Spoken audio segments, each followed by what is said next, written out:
What is going on, New York Giant fans? Welcome back to another episode of the Big Blue in the Bronx podcast. Hope you guys are doing well. Hit the like button, comment, subscribe, turn on post notifications so you know when a live stream pops or a video drops. Appreciate y'all coming back. Share this out. Do all the good stuff. Share this out on podcast platforms because you can get us anywhere you find your podcasts. So the preseason has wrapped up. There's been a few cuts already for the New York Giants. But the preseason has wrapped up on a bitter note, I guess you could say. You know, the Giants lost 10-6. I mean, no loss is good. It's not a positive. There were minor positives to take out of this game, but definitely some concerns as we go into it. So, I mean, I'll start with the offense here, and we'll cruise into it. This is a stat for y'all. Now, I don't know if you guys want to take this into account. I don't know if you want to take this into account. And I know this is another fast bridge into the game recap, but none of the Giants quarterbacks have scored a touchdown in the preseason. They didn't score a touchdown in the preseason at all. And really, I would say until this game, they really didn't get the wide receivers involved. And this was probably the best shot they had. Like, John Giles had a catch for 21 yards where he had a little bit of a hurdle. Miles Boykin had 2 catches for 24 yards.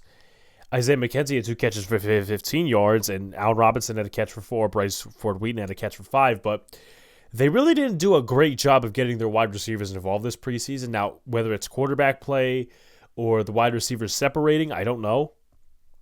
But it's still concerning.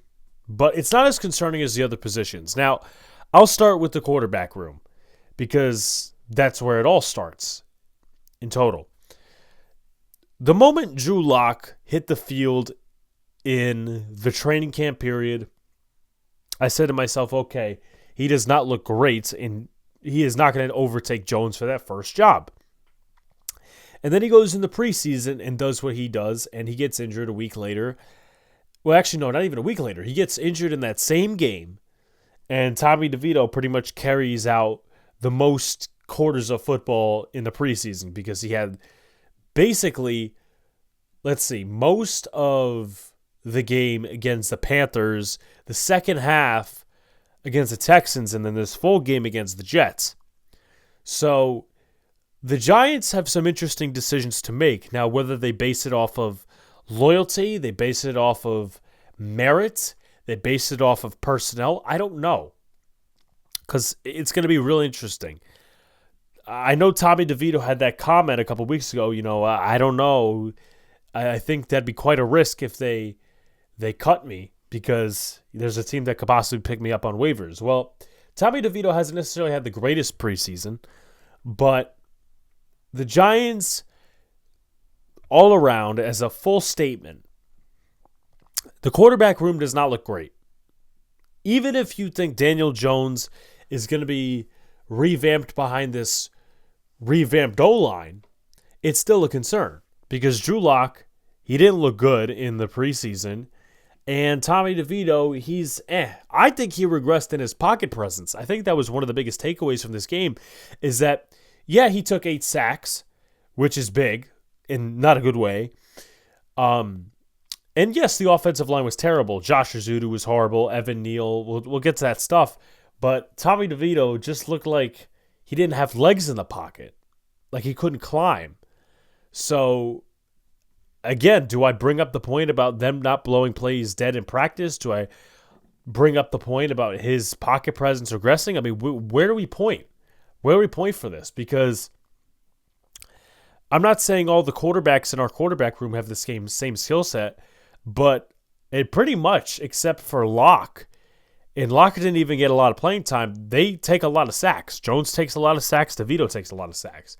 And you don't want that going into the regular season, especially if these are the guys you have to rely on if Daniel Jones gets injured or he's not good.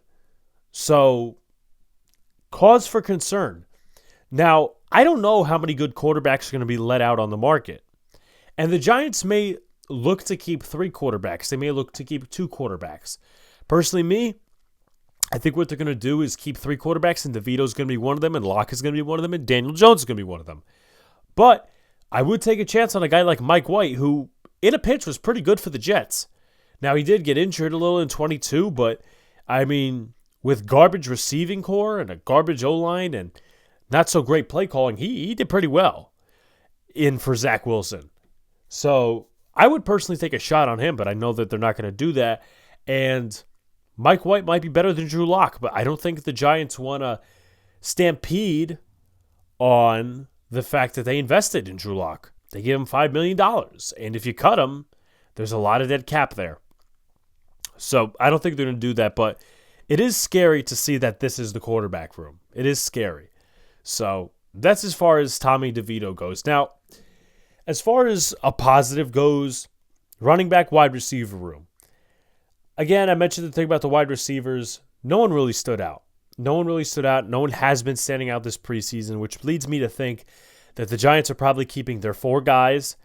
Maybe Allen Robinson, if they get to that point. But they could also say, okay, we're not going to keep Robinson. We'll keep a returner and a special teamer. And I think that Miles Boykin has done a nice job on special teams to earn the job. And Isaiah McKenzie, even though he's had some trouble with the punts.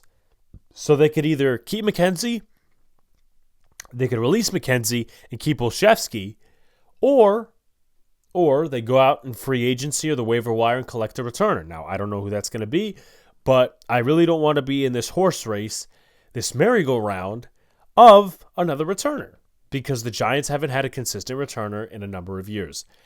But again, the positive is that Dante Miller, the offensive line, they started to regress with the run blocking because I think the Jets' D-line kept figuring out what was going on. It was a lot of straight-line runs. But Jakob Johnson, I think he did pretty well as the fullback. I think the Giants could definitely use him. Now, you don't want Bellinger in that role. I think Bellinger could use some time as a receiving guy. Chris Mannertz could probably do fullback in a pinch, but Jakob Johnson knows the system. He knows Brasillo, and he's pretty much a fullback at the position. Like, the Giants don't have an authentic fullback. Jakob Johnson is that guy. And if they keep him on the roster, that's good. But as far as Dante Miller goes, I think with Josh Kelly getting cut, he has a real chance to make this roster. Now, his versatility on special teams really, really helps him. And again, all the other guys getting cut like Lingard and Kelly, he is definitely in contention for being on the initial 53. I don't think I see the Giants keeping just 3 backs. But Miller, he can run to the outside. He's got good vision. So I really like him as a straight line runner for the Giants, and occasionally cuts to the outside. So, moving on to the offensive line, and this is where I'm going to criticize Joe Schoen a little bit, because I have to. We're transparent on this podcast. We have to get into all the meat and potatoes, whether they're good meat and potatoes or whether they're rotten meat and potatoes. I did give Joe Schoen some flowers a couple weeks ago against the Detroit Lions, where Darius Masau was sticking out, Drew Phillips was sticking out, Neighbors was beating guys. His draft picks this year were contributing. But the Giants have lacked depth, and they've lacked starting talent at the position of offensive line. Now, we could throw shade about him signing Schlodman or him signing Matt Nelson or this, that, and the third. Do what you want, but here's where I'm going to attack Joe Schoen and criticize him. I'm going to attack him on the offensive line. I'm going to attack him on the offensive line in terms of the starting depth that he has drafted. Let's start out with Evan Neal. Now, here's the thing. If you asked me who's done better at their job, I would say Brian Dable has done better at his job than Joe Schoen, because Joe Schoen, the picks are not hitting, and some of them are reaches. Where I will blame Brian Dable for the offensive line is he hired Bobby Johnson, his buddy from the Buffalo Bills, and that was a detriment to the O-line development, right? Glowinski got worse. Zudu was never good. Neal not good. But at the end of the day, you can't be making excuses of, oh, well, Bobby Johnson, he was the main cog. Well, who brought these guys in? Josh Azudu. He arguably has not gotten better. I don't know if he's gotten worse, but he's definitely not gotten better at the tackle position. I don't know why they keep playing him at tackle when you said you brought him in to be a starting guard, or you brought him in to be a guard in general. And he's going to make the roster because guess what? He has a third-round pick theme on him, right? Theme is a lack of a better word, but you guys will get what I'm talking about. He was drafted in the third round. He's going to make the roster.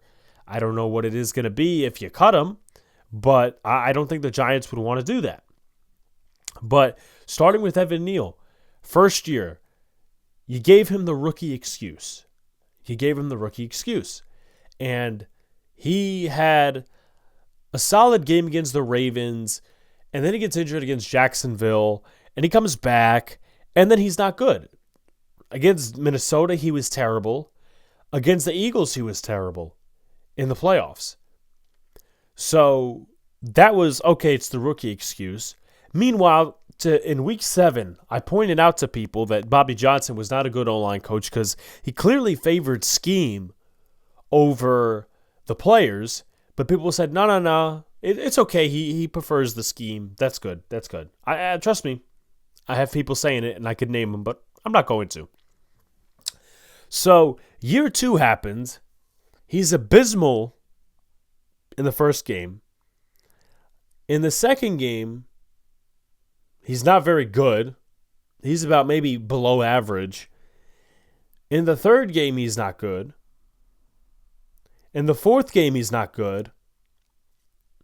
I can't remember the game he got injured. I'm pretty sure it was the Dolphins game.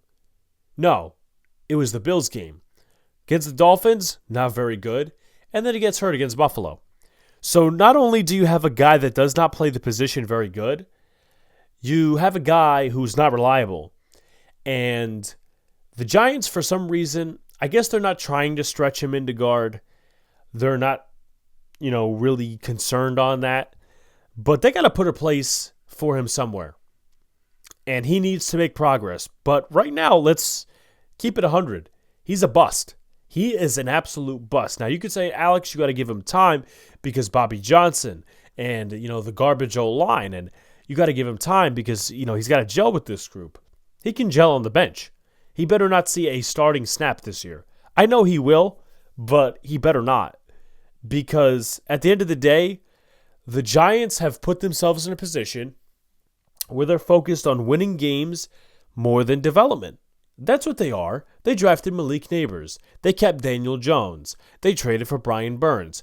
You are focused on getting Daniel Jones a team around him and saying, we need to fucking win now. That's what you said on Hard Knocks. So if you're going to put the best 5 out there, Evan Neal is not one of them. Sorry, but he's a bust. He's a bust. I don't care if it's the preseason, this, that, and the other thing. Takk McKinley, who couldn't find himself on an NFL roster for a few months. Now, he's looked good in the Jets camp, but he utterly destroys you on the right side. That's number 1. Number 2 is Josh Azudu. Now, I didn't even know who the guy was when he got drafted, I'm going to be honest. I had no idea who Josh Azudu was. All I heard about him was, his feet. But never about his core strength and never about his hand placement. Both things that are currently wrong with Josh Azudu. Core strength, I don't know if you could get better at that. Hand placement, you could definitely get better at. But if we're starting to see the same issues with Josh Azudu, it's the player and it's not so much the coach. Because Brasillo is known as an O-line guru across the league. Bobby Johnson was a shit coach and we all know that. But as far as Josh Azudu, this is the player he is. This is the player he is, a guy that's a reserve on a team.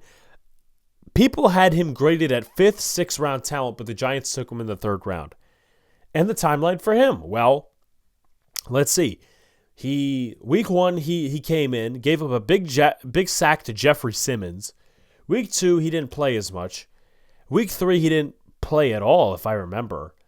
Week 4, a little bit. He gets hurt. I can't remember what game it was. I think it was somewhere after Detroit. He got hurt in the latter half of the year, done for the season. Then, week 1, doesn't play. I don't think they rotated him at all. Week 2, he plays as starting left tackle because Andrew Thomas gets hurt and he wasn't great. Week 3, bad. Week 4, bad. Week 5, bad. Okay? Gives up the sack that basically kills Daniel Jones' season, even though it wasn't a torn ACL, the neck injury. And then, the Bills game. He has an injury. I think it was a toe injury. He's done for the year. So another case of not reliable as a starter and not reliable off the bench. He's not available, which is a contradiction to this aura, this theme that the Giants have of smart, tough, and dependable. Well, I don't know if he's a smart player. This goes for Evan Neal too. I don't know if he's a smart player. Definitely not dependable. And I really want to question tough in this situation. Now, the next guy I'm going to go on to is Marcus McKeithen. Marcus McKeithen was cut as of recently. He was cut. He was one of the first 10 cuts. And he's a guy that really didn't stand out in the preseason. First year ACL in training camp. It was at FanFest. And the second year, he comes in, he plays over Glowinski a couple of games. He's not good. Same issues as Azudu in similar, intertwinement. Hand placement. One of his biggest issues in core strength. Not good. And you really want to question again, is this guy even a backup in the NFL? Is he worth putting on your 53? Because guess what? The Giants clearly didn't feel that way. So again, you're kind of crossing yourself off as, hey, this guy's a bust. But here's the thing, though. You could come to me and say, well, Alex, Darian Beavers was cut too. Darian Beavers was one of the last cuts by Joe Shane last year. Marcus McKeithen's one of the first cuts. And if they really wanted to, they could add patience. Marcus McKeithen has been injured. That's why you didn't see the field against the Jets, right? They could add patience and said, okay, we'll keep you on the 53, but we're going to put you on IR. They didn't have the patience because they knew they fucked up. And okay, that's a 5th-round pick. Now to JMS. JMS, I'm giving a little bit more of a leeway towards, but it's getting concerning a little bit.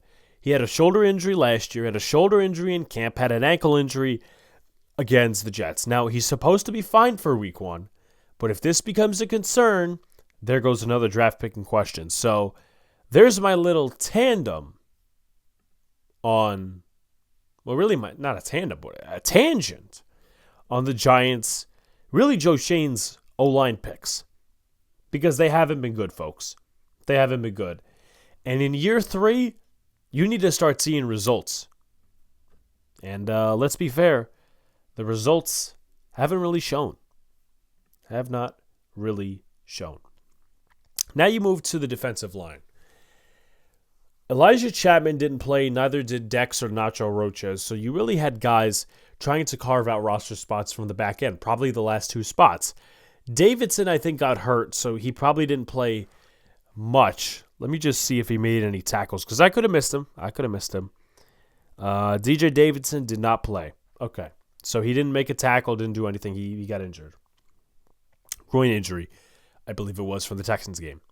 So it was Kyler Baugh, Casey Rogers, Jordan Riley, Timmy Horn, who tore his Achilles, and that was it. And I would say the guy who stood out most was Jordan Riley because he did get a shared sack with Benton Whitley. I'll say that right now. But Casey Rogers has been inconsistent. He's made some really nice plays, but sometimes you just see him totally get maneuvered in the running game. Like that run where Izzy Abanikanda totally just, boom, touchdown. You got to watch where Casey Rogers is. The guard just completely twists him, and Abanikanda is gone after he breaks 10 tackles, which we're going to talk about that. But the Giants, in my opinion, have an edge issue. Now, it's interesting because the Giants had the same problem in 2021, where they really didn't have any good backup edges who could set the run. Well, really set the edge against the run. Boogie Basham, I mean, he showed up in the first game, but hasn't shown up in the second or third game. Let me see where he is on the stat sheet. Yeah, 3 tackles, that's it. Ovia Gofu, not much out of him. Probably a practice squad guy at best, and I know he left the game with an injury. Aziz didn't play due to injury, so you have a conundrum right there. And while you could say, and credit to them, Benson Whitley, 1.5 sacks. I believe he's got 2.5 in the preseason thus far, 3 quarterback hits in the TFL. He was great. He was great, and I think he's going to make the roster. And then you have Timon Fox, who's probably not going to make the roster, 2 TFLs, 3 quarterback hits, and a sack. This is his best preseason performance as a Giant. But again, he's not going to make the roster because he didn't play the first 2 games. But here's the thing. You have Tibbs, you have Burns. The guys behind them. Ojulari, you cannot depend on him, nor can he play the run. So in my opinion, you trade him. But you realistically cannot have Benson Whitley playing edge 3 snaps. In my opinion, this is just my opinion. Because he didn't really earn them last year. I think he recovered a fumble on special teams, or forced a fumble on special teams. That was it. Right. But he's showing out now. He may not be the same in the regular season. At least that's what I think. So the Giants, in my opinion, have an edge 3, edge 4 issue. And personally, if you were to take any players you'd steal from the Jets this game, Braden McGregor and Leonard Taylor. I would put Taylor over Davidson. And I would take McGregor I wouldn't take him over Whitley. I'd probably take him over Aziz. And just say, Aziz, we're going to trade you for a corner. But I also have to shout out this guy. And the views are starting to go up on that roster bubble video I did. And that guy's KJ Cloyd. KJ Cloyd nearly had his arm amputated because they diagnosed him with some sort of a disease at birth. And they said, you can't play sports. So he disobeyed them. And during some sort of a drill, he fucked up his arm. And as a consequence of that, nearly had his arm amputated, but they didn't have to. His parents didn't want to. And this guy has overcome a shit ton of adversity. He had 16 tackles and 2 TFLs in the game. You constantly saw him on the field, whether it was a pressure or a tackle for a loss. I think this guy should make the practice squad. You talk about guys like Matt Adams and Carter Coughlin, guys who, are special teamers. I mean, personally, and my video is already out on the roster prediction, but, you have Simmons, you have McFadden, you have Okereke, but Johnson and Masau are probably back there, and then a practice squad guy, you have KJ Cloyd. You don't really need anyone else, because Masau can do specials, Johnson can do specials when he's healthy, and KJ Cloyd is an extra guy. He looked phenomenal. And I didn't expect that because the first game against the Texans, he was, you really didn't know about him. He really wasn't showing up. But man, he was the best player on defense, in my opinion. Aside from Benson Whitley, of course, and Timon Fox. But shout-outs to him. What I will say also is this. We talked about Darian Beavers earlier, and we talked about some of the other guys that we thought we were going to at least going to be in contention to make the roster. The tackling was quite awful. Now, I don't know how many missed tackles that the New York Giants had. Maybe PFF or someone else has that stat. But constant missed tackles in the backfield.